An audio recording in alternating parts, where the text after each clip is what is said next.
Hello friends, welcome to our channel world of AVM. இன்றைக்கி நம்ம எங்கே போயிட்டுருக்கோம் அப்படின்னு பார்த்தீங்கன்னா, நம்மளோட குலதெய்வ கோயிலுக்கு தாங்க போயிட்டுருக்கோம். எதுக்காக இப்போ நம்ம குலதெய்வ கோயிலுக்கு கிளம்பிட்டோம் அப்படின்ற ரீசனை நான் உங்களுக்கு உள்ளே போய் சொல்கிறேன். ஸோ வீடியோ ஃபுல்லாக பாருங்கள். போகும்போதே எல்லாத்துக்கும் பசிச்சிருச்சுங்க.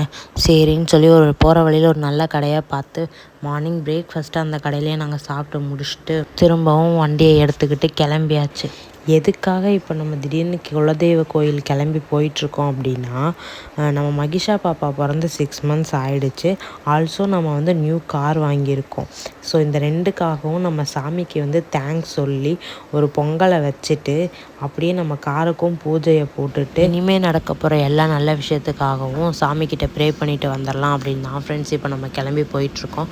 இந்த யானைமலையை பார்த்த உடனே ஒரு சிலர் கண்டுபிடிச்சிருப்பீங்க இது மதுரை தான் அப்படின்னு. ஆமாம், இது மதுரை தான். இந்த யானைமலையை நீங்கள் ஆல்ரெடி பார்த்துருக்கீங்க அப்படின்னாவோ இல்லை இந்த மலையை பற்றி உங்களுக்கு ஏதாச்சும் தெரியும்னா மறக்காமல் கமெண்ட்டில் சொல்லுங்கள். இப்போ நம்ம ஊர் பக்கத்தில் வந்துட்டோம். இந்த கோயில் எங்கே இருக்குது அப்படின்னா, மதுரை உசிலம்பட்டி பக்கத்தில் இருக்க அய்யனார்குளம் அப்படின்ற ஊரில் தான் இருக்குது. இந்த ஊருக்குள்ளே நாங்கள் என்ட்ரானதுலேருந்தே கண்ணு கெட்டின தூரம் வரைக்கும் நெல் மட்டும்தாங்க விதைச்சிருந்தாங்க. பார்க்கவே அவ்வளோ க்ரீனிஷாகவும் மைண்டுக்கு ரிலாக்ஸிங்காகவும் இருந்துச்சு. ஃபைனலி நம்ம கோயிலுக்கு ரீச் ஆகிட்டோம். இதுதாங்க எங்களோட குலதெய்வ கோயில், ஸ்ரீ கடசாரி நல்ல குறும்பன். இந்த கோயில் கும்பிடுறவங்க யாராச்சும் இந்த வீடியோ பார்த்துக்கிட்டு இருக்கீங்க அப்படின்னாலும் இல்லை இந்த ஊரில் இருக்க யாராச்சும் இந்த வீடியோ பார்த்துக்கிட்டு இருக்கீங்க அப்படின்னாலும் மறக்காமல் கமெண்ட்டில் சொல்லுங்கள். இந்த கோயிலோட பேக் ஸ்டோரியெல்லாம் கேட்கும்போது அவ்வளோ இன்ட்ரெஸ்டிங்காக இருக்கும். பட் எனக்கு கொஞ்சம் கொஞ்சம் தான் தெரியும். உங்கள் யாருக்காச்சும் இந்த கோயிலை பற்றி ஃபுல் ஸ்டோரி தெரியும் அப்படின்னா மறக்காமல் அதையும் கமெண்ட்டில் சொல்லிடுங்க. கோயிலுக்கு வந்த உடனே ஃபஸ்ட்டு வேலையை பொங்கல் வைக்க ஸ்டார்ட் பண்ணியாச்சு. பொங்கல் பொங்குற கேப்பில் வந்திருக்க சொந்தக்காரங்க கூடலாம் அப்படியே பேசிக்கிட்டு ஃபோட்டோஸ் வீடியோஸ்னு எடுத்து டைம் ஸ்பெண்ட் பண்ணிக்கிட்டு இருந்தோம்.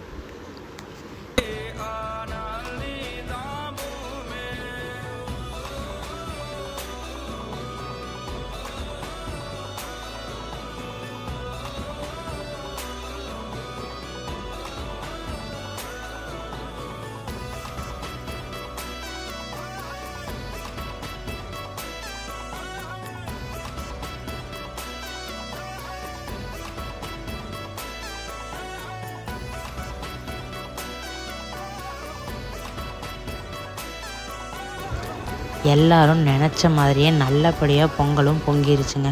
அப்படியே நம்ம காரை எடுத்துகிட்டு முன்னாடி நிறுத்தி காருக்கும் சேர்த்து பூஜையை போட்டுருவோம் அப்படின்னு சொல்லி பூஜையை ஸ்டார்ட் பண்ணிட்டாங்க கோயில் பூசாரி.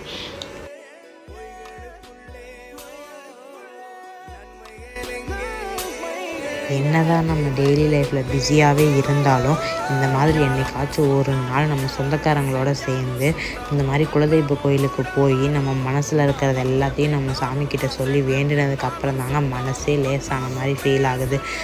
அப்படியே நாங்கள் கொண்டு வந்திருந்த காணிக்க காசெல்லாம் பாப்பா கையால் உண்டியலில் போட்டுட்டு எல்லோரும் உட்காந்து பொங்கல் சாப்பிட ஆரம்பிச்சிட்டோங்க. பொங்கல்லாம் நல்லபடியாக சாப்பிட்டுட்டு எல்லோரும் கூடயும் நல்லா ஜாலியாக பேசிட்டு டைம் ஸ்பெண்ட் பண்ணிகிட்டு இருந்தோம்.